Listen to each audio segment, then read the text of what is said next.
Trilhas da Democracia está de volta para o início da sua terceira temporada, entrevistando hoje o professor do Departamento de Ciência Política da Universidade de São Paulo, Bernardo Recupero. Bernardo, é um prazer tê-lo aqui no Trilhas da Democracia. Seja muito bem-vindo. Espero que nós travemos aqui um bom diálogo. E esse diálogo se inicia, Bernardo, a partir do artigo que você escreveu recentemente para o site A Terra é Redonda, intitulado 2 anos de desgoverno, um parêntese na história do Brasil, ponto de interrogação. Nesse artigo, que você inicia fazendo uma citação do filósofo italiano Benedetto Croce, nos fins do fascismo, né? Nas proximidades da derrocada do fascismo na Itália, em que ele se pergunta o que são 20 anos para a história italiana, né? E o que é um parêntese de 20 anos para a história italiana. Só que você centra a tua análise na história brasileira e, particularmente, no debate existente entre as teses defendidas por Gilberto Freire, por Caetano Veloso, no seu livro sobre o tropicalismo, a ideia de que o Brasil seria o núcleo de uma civilização dos trópicos, de uma nova civilização dos trópicos, que, de alguma maneira, também é a ideia do Darcy Ribeiro, né, a utopia do Darcy Ribeiro. Só que você se contrapõe a essa tese, a essas ideias, a partir da obra de Caio Prado Júnior, particularmente de formação do Brasil contemporâneo, e a clássica introdução, Sentido da Colonização. Né? E você finaliza o artigo dizendo exatamente isso, né? De que para que essa nova civilização aconteça, é preciso que aqueles empecilhos, né? Aqueles obstáculos estruturais apontados por Caio Prado sejam removidos. Né? Eu te pediria, então, para socializar junto aos nossos ouvintes e telespectadores esse teu artigo, né? O raciocínio, os argumentos que você apresenta nesse artigo. Seja muito bem-vindo, Bernardo. Opa, eu que agradeço, é um prazer estar com vocês nas Trilhas da Democracia. E deixa eu explicar um pouco, né, o porquê do artigo. O site A Terra Redonda, né, que foi criado, né, junto com o governo Bolsonaro, né, até o nome do site é claramente uma referência, né, a posturas, né, terraplanistas, né, que infelizmente são muito comuns no Brasil atualmente. Por conta, né, dos 2 anos do governo Bolsonaro, decidiu fazer uma série, né, de artigos, né, de balanço desse governo. A minha área, na verdade, é especialmente história do pensamento político-social brasileiro. Então, o balanço que eu posso fazer é um balanço um pouco mais nesse sentido. Ou seja, como entender, né, o governo Bolsonaro num quadro maior, né, da história brasileira, das orientações principais que a gente pode até encontrar, de alguma maneira, relacionadas ao pensamento político-social brasileiro. E me veio à mente, justamente, essa observação do Benedetto Croce, né, um filósofo, né, italiano, né, que no final, né, da Segunda Guerra Mundial vai justamente sugerir que, no fundo, né, o fascismo, né, seria uma espécie de parêntese da história italiana, né, uma história de uma civilização secular. E é interessante que a gente percebe que esse tipo de raciocínio aparece, né, de maneiras variadas, né, em outros autores, por assim dizer. Até o Joe Biden, né, que vai tomar posse hoje, né, de alguma maneira, né, ele foi eleito, né, numa campanha em que, no fundo, sugeria, né, que, no fundo, o que ele queria era trazer, né, os Estados Unidos de volta à normalidade, à decência. Né? E é mesmo aqueles que dizem que o próprio Bolsonaro seria uma espécie de presidente incidental. Né? O que eu acho que esse tipo de raciocínio tem em comum, né? Tem um lado até reconfortante é sugerir que, no fundo, esses governos, né, desde o Mussolini, Trump, Bolsonaro, seriam como que exceções, né, dentro do curso normal das histórias desses países. Agora, é óbvio que a história brasileira é diferente, né? Diferente da história italiana, da história dos Estados Unidos. Não dá para dizer, não dá para apelar, né? Mesmo que também no caso do Croce, né? A civilização ele vai ter que fabricar um pouco, pensando, né, nos romanos, coisas do tipo, mas não dá para pensar propriamente numa civilização antiga no Brasil. Mas é interessante que, desde o modernismo, né, existe, né, no fundo, essa ideia que haveria uma potencialidade de se criar uma civilização dos trópicos, original, com uma contribuição particular para o mundo. Mais recentemente, acho que talvez, né, o Caetano Veloso tenha sido daqueles que mais insistiu nisso naquele livro dele, dos anos 90, né, Verdade Tropical, que, no fundo, até é engraçado. É um livro que, de alguma maneira, dialoga, né, com Huntington, né, que, na época, né, era um autor, né, muito discutido, né, pensando, né, em choque de civilizações, e que ele sente atraído pela ideia que aqui, né, nos trópicos, né, especialmente, né, com o passado, de alguma maneira a gente pode chamar luso-tropical brasileiro, se poderia ter uma civilização diferente com uma contribuição própria. E é interessante que o Caetano, quando ele pensa em referências, ele pensa especialmente na antropofagia do Oswald de Andrade, né? No sentido, né, em particular, né, talvez, da relação entre local e global, particular e universal, coisas do tipo. Mas a gente percebe que a ideia de civilização dele é muito semelhante a certos aspectos do Gilberto Freire. Gilberto Freire, eu acho que é um autor que a gente precisa discutir em diferentes aspectos, né? Eu acho que existem elementos muito sugestivos na análise do Gilberto Freire, mas o Gilberto Freire, sem dúvida nenhuma, é um autor conservador, né? E um autor que, basicamente, o argumento dele, da potencialidade da civilização brasileira, né, que viria mesmo de Portugal, está ligado, no fundo, à ideia do equilíbrio de antagonismos, né, que, no fundo, haveria no Brasil, né, como que orientações opostas que não se chocam, né, que ele pensa especialmente na relação entre senhor e escravo. E até interessante que ele contrasta bastante, né, com a experiência anglo-americana dos Estados Unidos, né, que ele está pensando, quando ele diz, aí nos Estados Unidos, né, pensando nas relações raciais, que é um tema para a gente bastante atual, confronto, enquanto que no Brasil há uma confraternização entre essas duas metades que, de alguma maneira, sabem se combinar e, no fundo, criam algo novo, rico.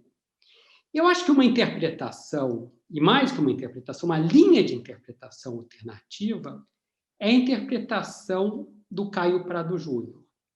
Principalmente, se a gente for pensar que tanto Gilberto Freire como também Caetano Veloso têm uma visão fundamentalmente positiva da experiência brasileira. Caio Prado Júnior e uma série de outros autores brasileiros, sei lá, poderia pensar no Florestan Fernandes, entre eles, em especial, vão ter uma visão mais crítica.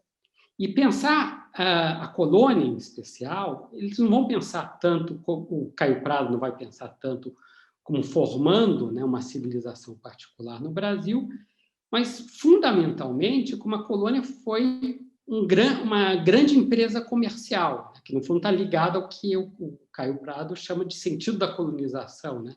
Produzir, né, em grandes unidades trabalhadas pelo braço escravo, bens emanados pelo mercado externo, né? E, nesse sentido, interessante, né, que o Caio Prado vai destacar como a escravidão é aquilo que mais marca o Brasil, né? E também, né, junto com isso, vem a grande exploração e aqueles que não têm lugar nessa grande exploração, que ele chama de setor inorgânico. Agora, pensar o governo Bolsonaro, né?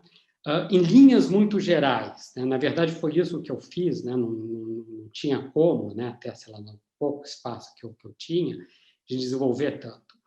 Eu diria que o governo Bolsonaro, em vez, né, de representar uma ruptura, né, uma mudança nessa história brasileira, ele está voltando, né, muito da orientação, né, reforçando elementos que não vieram, que nunca foram superados, né, pensando nesse sentido da colonização, talvez especialmente forte, né, como a gente até percebe, especialmente agora na pandemia, né, uma vida humana, né, no Brasil tem pouco valor, porque no fundo está muito ligada à nossa experiência como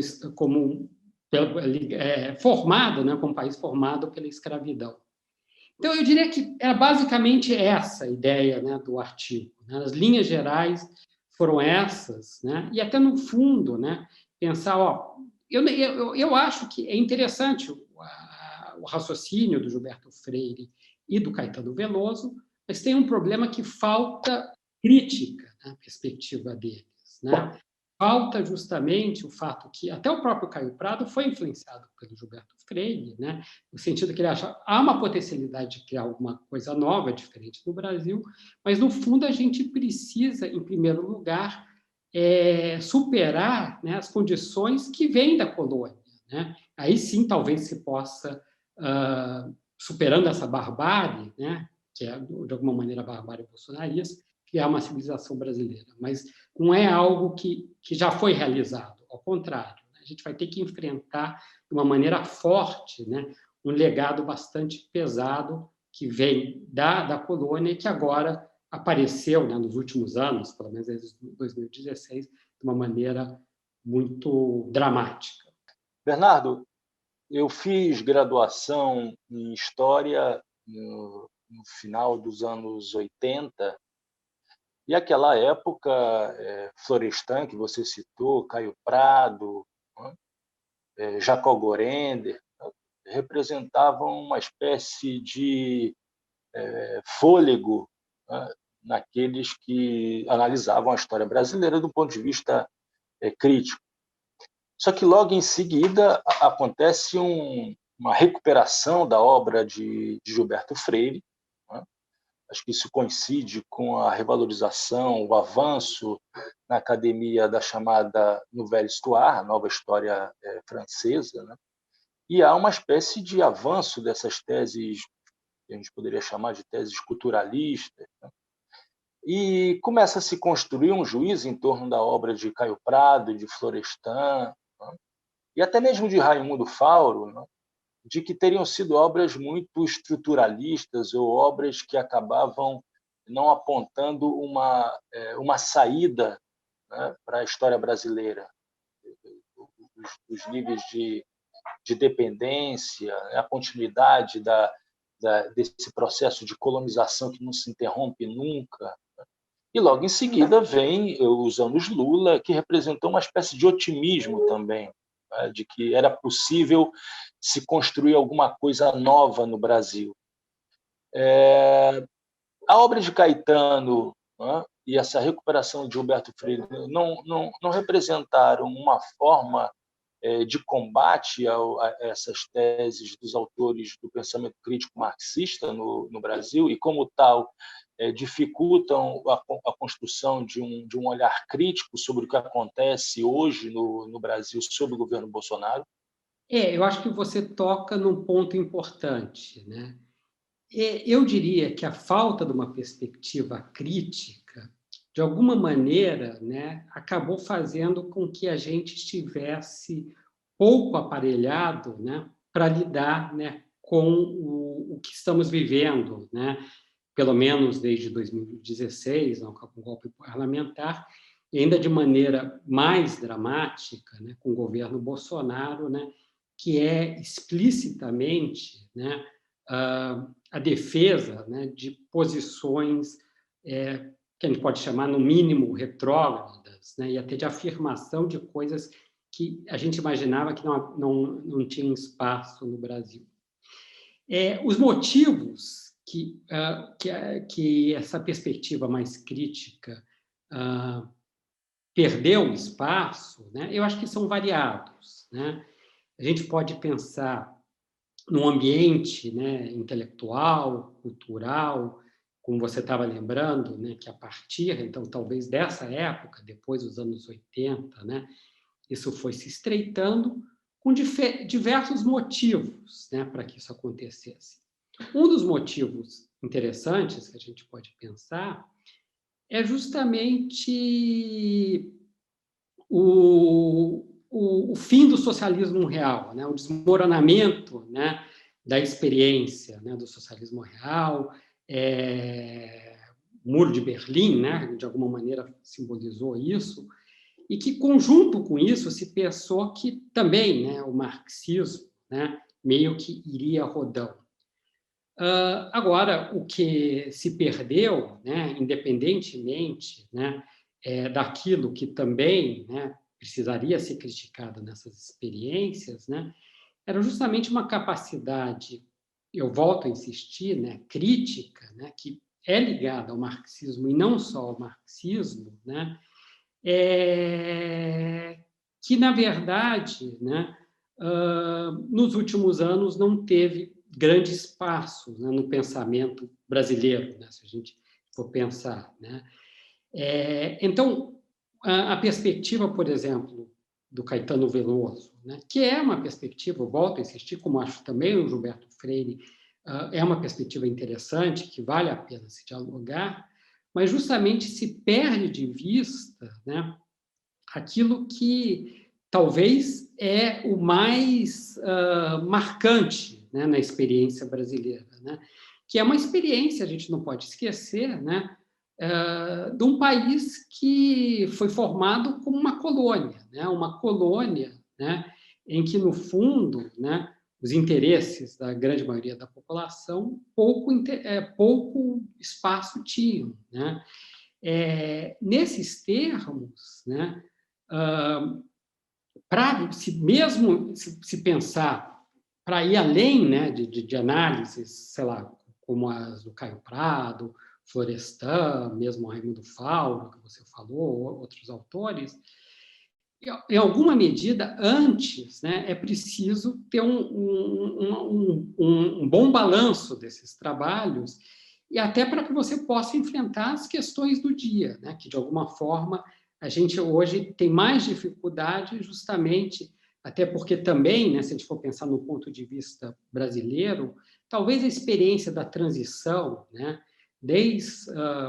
e a maneira que foi interpretada, né, no fundo, os governos Fernando Henrique e Lula, quase como uma espécie de continuidade, né, e uma continuidade que, no fundo, se caminharia para algo como democracia política e justiça social, ou pelo menos diminuição da pobreza, acabou abrindo o caminho para uma espécie de otimismo ingênuo, né, que não possibilita, né, ter uma visão, talvez pensando num outro italiano, né, você tem uma ligação, que mesmo que fosse de um pessimismo da razão, pudesse abrir caminho, né, para um otimismo da vontade. Ou seja, eu acho que a perspectiva crítica tem pouco espaço no Brasil hoje e a gente, no fundo, né, eu não digo que é só isso, mas um dos problemas para enfrentar o que é o governo Bolsonaro é justamente a nossa incapacidade de fazer balanços, né, mais completos, né, do que é o Brasil em termos sociais, políticos, econômicos e culturais, nessa perspectiva não tão positiva, né, como foi dominante nos últimos tempos. Bernardo, você cita um dado que é extremamente preocupante, apesar de não ser nenhuma novidade, que é o processo de desindustrialização do país. Você mostra um dado de que a participação da produção industrial no PIB brasileiro hoje se aproxima daquilo que foi em 1940, ou seja, apenas 10 anos depois do processo de industrialização iniciado em 1930 com o governo Vargas. E isso reforça a ideia da reprodução social apontada por Caio Prado. se a gente juntar esse dado que você apresenta no teu artigo, com o cenário criado pela contra-reforma trabalhista, pela contra-reforma previdenciária, com crescimento assustador da face mais predatória do agronegócio, a gente constrói uma realidade que realmente parece um beco sem saída. Como é que você observa esse cenário que se aguçou, apesar de não ter nascido, mas se aguçou durante apenas 2 anos do governo Bolsonaro? É um ponto fundamental, e talvez fundamental, né, para a gente pensar, né, as perspectivas do Brasil e mesmo como o Brasil foi pensado, né? A gente pode até aí, né, recorrer a outro autor, né, importante dessa tradição crítica, que é o Celso Furtado, né, que ano passado, né, também, né, junto com como Florestan Fernandes faria 100 anos, né? E é interessante que toda uma literatura, né, sobre o Brasil, né, literalmente, né, uma literatura, né, se preocupou muito com a questão da formação, né, em diferentes dimensões, né, o que está expresso, né, no título do livro clássico, né, do Celso Furtado, Formação Econômica do Brasil, está expresso de uma outra maneira, né, no título, né, do livro do Antônio Cândido, Formação da Literatura Brasileira, e talvez até o iniciador desse quase gênero, né, é o próprio Caio Prado Júnior, do Formação do Brasil Contemporâneo. Há diferenças entre todos esses trabalhos, né, mas se a gente for pensar que eles têm em comum, né, no sentido mais amplo, né, no fundo, uma perspectiva, né, de que um país como o Brasil se estabelece como colônia e a dimensão que se buscava era a dimensão de se ter uma nação, ou seja, a colônia é, no fundo, uma orientação para fora, né? Para longe dos interesses da maior parte da população. A nação deveria ser algo autônomo. E nesse ponto, né, a industrialização era algo fundamental, decisivo, né? Justamente, o Celso Furtado, né, diz, né, que realmente a formação econômica do Brasil seria completada quando, né, o setor interno virasse, né, o setor dinâmico da economia, não mais a produção para fora. E nisso, né, a indústria, né, seria a sua grande alavanca, né? É impressionante a gente chegar a níveis, então, que a participação da indústria volta, né, ao que era dos anos 40, quando se começou, né, a registrar, né, qual seria essa participação, agora de 11%, e junto com isso, né, o que a gente percebe é como a economia brasileira depende muito, né, do agrobusiness agora, o moderno agrobusiness, né, todo o discurso, né, é nesse sentido, né. Não é difícil perceber que o agrobusiness, apesar de ser algo novo, diferente, tem muita relação, né, com o que o Caio Prado chamou de grande exploração agrária, né, que no seu momento, que é irônico, também foi algo muito moderno, né? Portugal, né, no fundo, nas ilhas do Atlântico, né, quando começou, né, a produzir, né, para o mercado europeu, estava fazendo algo que ninguém mais fazia. E é interessante que, já naquela época, as condições de trabalho eram terríveis, né? A escravidão, né? No fundo, aquilo que talvez fosse mais forte.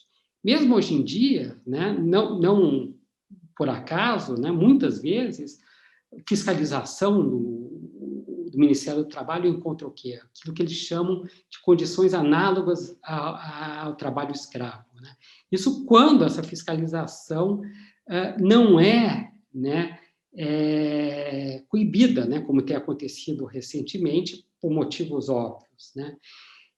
Então, na verdade, o que a gente percebe, que eu diria que, mesmo que essa perspectiva da nação, eu não sei até que ponto a gente pode pensá-la como esses autores pensaram, eu diria que as condições não são diferentes naquele momento, mas foi aquilo que, de alguma maneira, abriu o caminho para se criar, talvez, o que é de melhor no Brasil.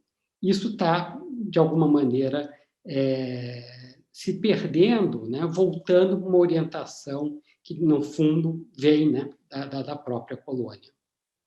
Bernardo, nós chegamos ao fim. Gostaria muito de agradecer a tua participação, o teu aceite em dar essa entrevista. Espero que nós nos encontremos em próximas oportunidades. E o Trilhas da Democracia fica por aqui. Até a próxima semana. Opa, eu que agradeço. O prazer foi meu. Tchau.